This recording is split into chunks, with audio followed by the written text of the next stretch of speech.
Hi there team.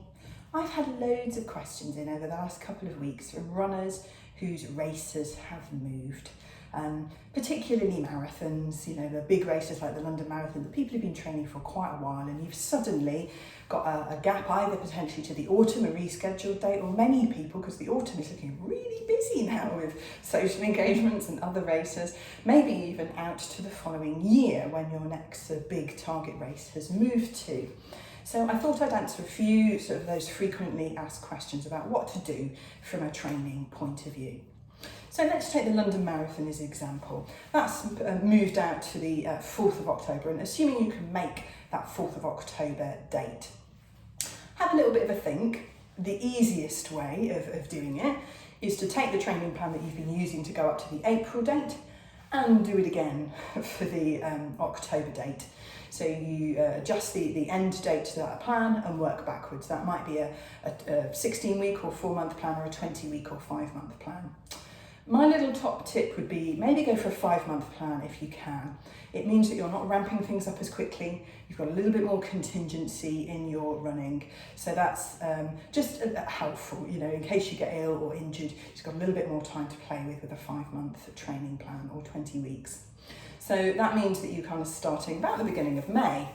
So you've got a little bit of time, or, you know, with a 16-week or 4-month plan, you've got a couple of months to kill now.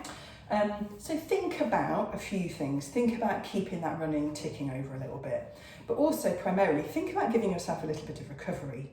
So like you would if you'd done the race in April, you would have had a 3 or 4 week sort of period of just recovery focus. You've already got to pretty much the end of that marathon training block, so you still now need to factor in a little bit of recovery for 3 or 4 weeks-ish. Then it's a little bit of sort of maintenance mode, maybe building back up the number of runs per week again. If you've dropped them down, just gradually building up that intensity and distance that you've dropped out for that recovery, so that you're maybe able to run between 8 or 10 miles at a long run before you restart your plan. Now is also a good time to maybe rethink whether that was the right plan for you. So if you did a 16-week marathon build, maybe see if you've got time now to do a 20-week, as I say, because it just helps have that extra time, that extra contingency. Or, you know, if you picked a plan off the internet that was a 5-run week and you realise I can't fit in 5 runs a week, then think about picking a different plan that's 3 or 4 runs a week, one that fits in around your life, maybe other activities, sports, gym classes. Or I can help with a completely bespoke plan to help you get to your marathon as well. If you've decided that actually you can't make that October the 4th date for London or whatever other big race you were aiming for, and your race date is effectively moved a year away, then you've got a lot more room to play with. So now then is really the time to think about doing a 5-month marathon training plan, as opposed to squeezing it down into the 4 months, because you've got bags of time. So in between now and the beginning of December, when you're restarting that plan, pick a couple of different goals to focus on. Now, race goals are a little bit, I guess, kind of up in the air at the moment, but maybe a distance goal or a time goal for a sort of your own virtual 10K race or virtual half marathon in the autumn. Again, make sure you take advantage of that recovery period for sort of 3 to 4 weeks at the moment, as you're coming off the back of pretty much the whole of your marathon training build. And focus on enjoyment. I think particularly at the moment with everything that's going on in the world, make sure you're getting out there for 2 or 3 runs a week, doing stuff that's enjoyable for a couple of months, and then you can think about rebuilding back up to the point where you could do an 8 to 10 mile run by the autumn, and then picking up that formal marathon training again in December. A few other things to think about then that might help. One of which is do a little bit of a lessons learned on this first marathon training build-up that you've done. Not many people get the chance to pretty much do all of their marathon build-up and then for the marathon not to happen and then to get to do it again. So to try and take the silver lining from that, try and think about 2 things that you think went really well in that marathon build-up that you're definitely going to do again.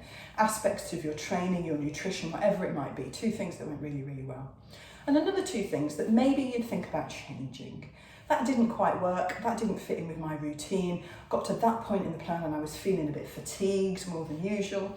So reflect back and maybe pick a couple of things that you'd do differently and how you would change things for that next marathon build. Not often the opportunity that we get the chance to do a take 2. So let's learn from the first take to make the next one even better. The other thing is about thinking even more along the lines of silver linings. So hopefully we will have far fewer storms over the summer than we did this winter. We'll have much longer daylight hours. We'll have much better weather for our training.